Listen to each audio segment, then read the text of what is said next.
Iran ದೇಶದಲ್ಲಿ ಭುಗಿಲೆದ್ದಿರುವ ಜನಾಕ್ರೋಶದಲ್ಲಿ ಇಲ್ಲಿವರೆಗೂ ಎಷ್ಟು ಸಾವಿರ ಜನರ ಸಾವಾಗಿದೆ ಅನ್ನೋ ಲೆಕ್ಕ ಸಿಕ್ಕಿಲ್ಲ.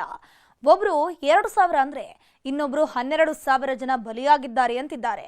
ಇದರ ಮಧ್ಯೆನೇ ಇರಾನ್ ಮೇಲೆ ದೊಡ್ಡ ದಾಳಿ ಮಾಡ್ತೀವಿ ಅಂತ ಟ್ರಂಪ್ ಘೋಷಿಸಿದ್ದಾರೆ.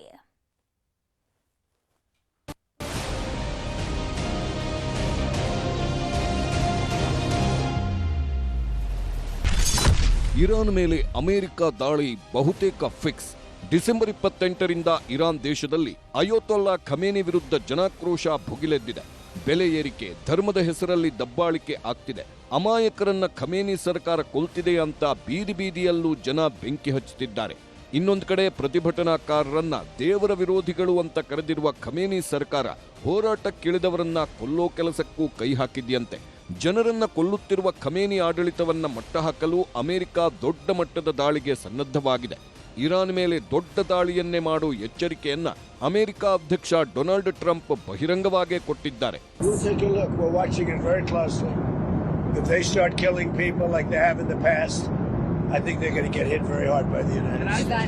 ದೊಡ್ಡದಾಗೆ ಇರಾನ್ ಮೇಲೆ ದಾಳಿ ಮಾಡುವುದಾಗಿ ಟ್ರಂಪ್ ಘೋಷಿಸಿದ್ದಾರೆ. ಟ್ರಂಪ್ ಹೇಳಿಕೆ ಬೆನ್ನಲ್ಲೇ ಇರಾನ್ ಸರ್ಕಾರ ಟ್ರಂಪ್ ಜೊತೆ ಮಾತುಕತೆಗೆ ಸಮಯ ಕೇಳಿದೆ.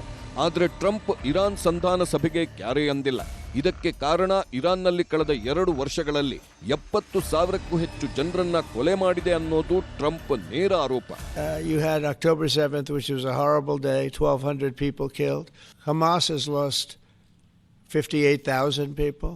That's big retribution. People understand that. So, no, I think they're all tired of fighting, and this really gives the whole Middle East. This is beyond Gaza. Gaza is very important, but this is beyond Gaza. 2 ವರ್ಷದಲ್ಲಿ 70,000ಕ್ಕೂ ಹೆಚ್ಚು ಜನರನ್ನ Iran ಬಲಿ ಪಡೆದಿದೆ ಅಂತ Trump ಹೇಳಿದ್ದಾರೆ.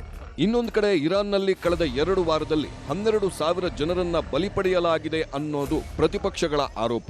ಇನ್ನೊಂದು ಕಡೆ ಇರಾನ್ನಲ್ಲಿ 2,000 ಜನ ಸತ್ತಿದ್ದಾರೆ ಅಂತ ಅಂತಾರಾಷ್ಟ್ರೀಯ ಮಾಧ್ಯಮಗಳು ವರದಿ ಮಾಡಿವೆ.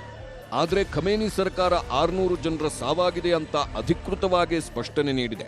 ಇದಕ್ಕೆಲ್ಲ ಪುಷ್ಟಿ ಕೊಡೋ ಹಾಗೆ ಇರಾನ್ ನಗರದ ರಸ್ತೆಗಳಲ್ಲೂ ಶವಗಳನ್ನ ಕುಟುಂಬದವರಿಗೆ ಹಸ್ತಾಂತರಿಸುತ್ತಿರೋ ವಿಡಿಯೋಗಳು ವೈರಲ್ ಆಗಿವೆ.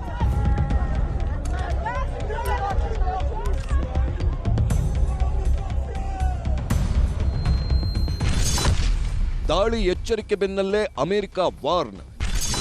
ಇರಾನ್ ತೊರೆಯಲು ಅಮೆರಿಕನ್ನರಿಗೆ ಸಂದೇಶ.